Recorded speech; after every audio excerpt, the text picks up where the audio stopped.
We now go on to the 10-minute rule motion, Managing Agents Regulation, and I come to Danny Beales. Madam Deputy Speaker, I beg to move that leave be given to bring in a bill to establish an independent regulator of managing agents, to make provision about the powers and duties of the independent regulator, to require managing agents to comply with the Code of Practice, and to make provision about that Code of Practice, to make provision for a licensing scheme for managing agents, to make further provision about the regulation of managing agents and for connected purposes.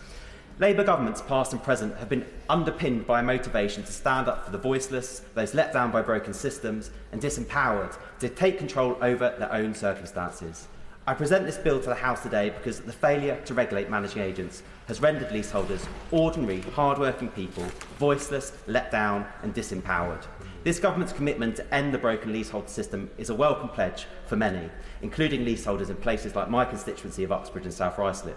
Many have long been held hostage by exploitative management companies. Now, with this bill, we have the opportunity to take a further step forward in rebalancing the system, improving management standards and empowering leaseholders to hold their managing agents to account. This bill would establish a new independent regulator of managing agents. It would require managing agents to have mandatory qualifications. They would have to pass a fit and proper person test, and the regulator would be empowered to impose continuing personal and professional development requirements. This would be underpinned by a clear code of practice set in statute, which leaseholders have clear sight and knowledge of.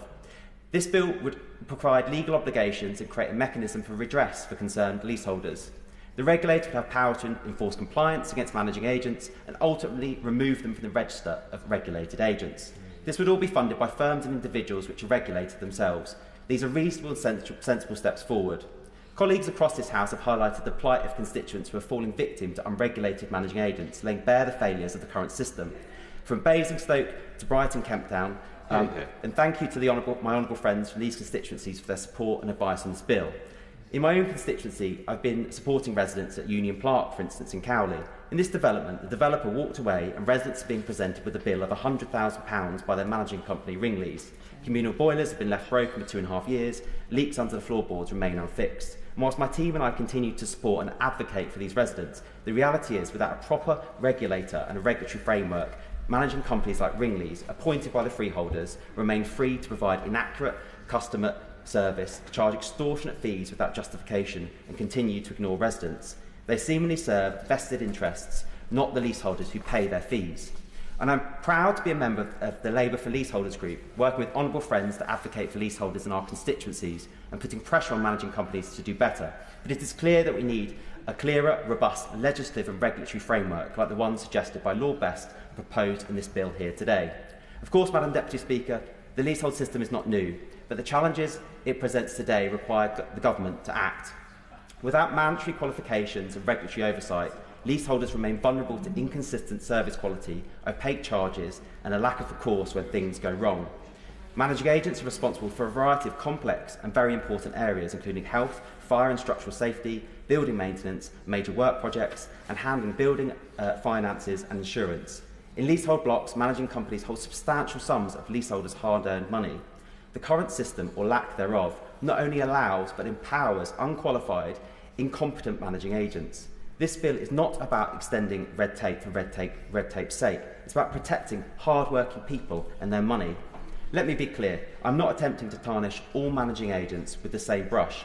I know that some leaseholders have positive experiences, and the Property Institute, the TPI, the professional body representing 7,000 managers and over 360 managing agent firms, seeks to deliver safe, secure and well-managed homes, and members of the TPI are required to obtain accreditation and follow a customer charter that demands honesty, fairness and openness and transparency. But on my advice surgeries, where I have distressed leaseholders sat across from me, these are not words that they are using to describe their management companies. I welcome the TPI for their work in standing up for leaseholders and their supportive role they've played, both in this bill today and in the government's consultation on leaseholder reform. However, voluntary accreditation system in place of regulation exposes serious failures in the current framework.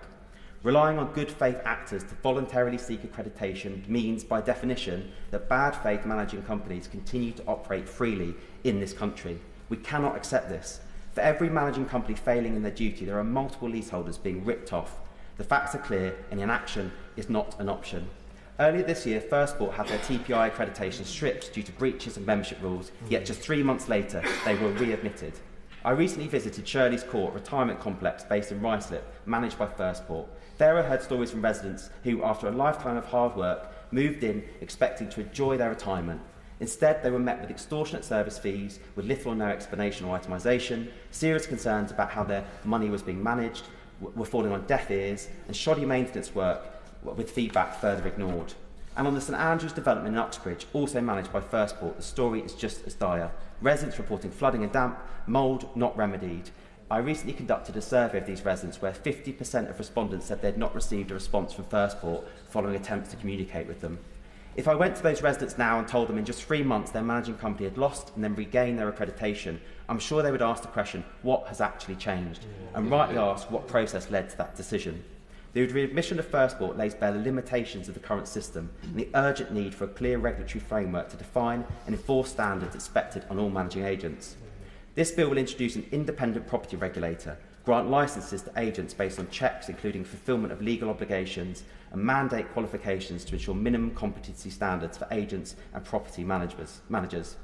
Without these provisions, it is leaseholders and the sector as a whole that bear the financial burden of a lack of regulation. Research by the TPI shows that introducing an independent regulator would be largely cost neutral, with the benefits of improved professionalism, accountability and consumer confidence offsetting any additional administrative costs. But there is also a significant cost of inaction too, a human cost. Too many people have been ripped off for far too long. In what have been difficult years for so many, financially, it is this government's drive to make people better off and listened to. And when it comes to the plight of leaseholders, this bill is a necessary step in doing just that. We've heard a lot since this government was formed about the housing crisis, and rightly so, and how it's our responsibility to fix it. And that crisis does not just begin and end with bricks and mortar, through building 1.5 million homes, though that is an absolute imperative. It also comes down to a deeper concept, security in our homes, wherever they may be, the private rented sector, social housing, and for homeowners too. This bill can help towards delivering that security for leaseholders, who for far too long have been left in a cripplingly insecure and exploitative situation. Of course, the total failings of the leaseholder system extend beyond just which this bill can fix in one piece of legislation, but it is a vital step forward to this government's mission to deliver justice for all leaseholders. They say that your home is your castle. Well, for too long, leaseholders have often felt that their home is a prison. They feel under attack by their management companies, the companies there to serve them and protect them, and to whom they pay a significant sum of management fees for the pleasure too.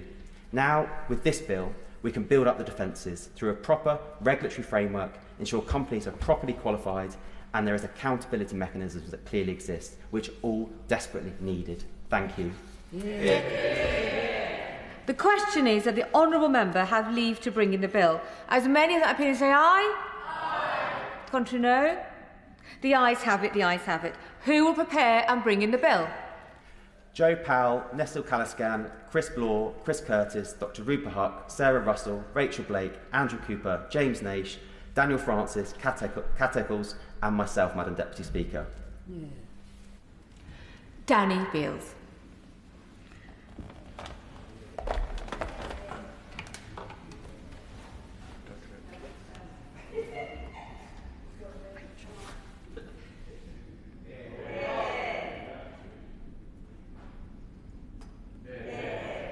Nice and straight now.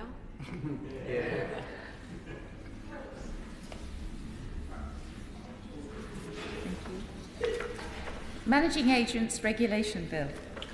Second reading what day? Friday the 12th of September. Friday the 12th of September.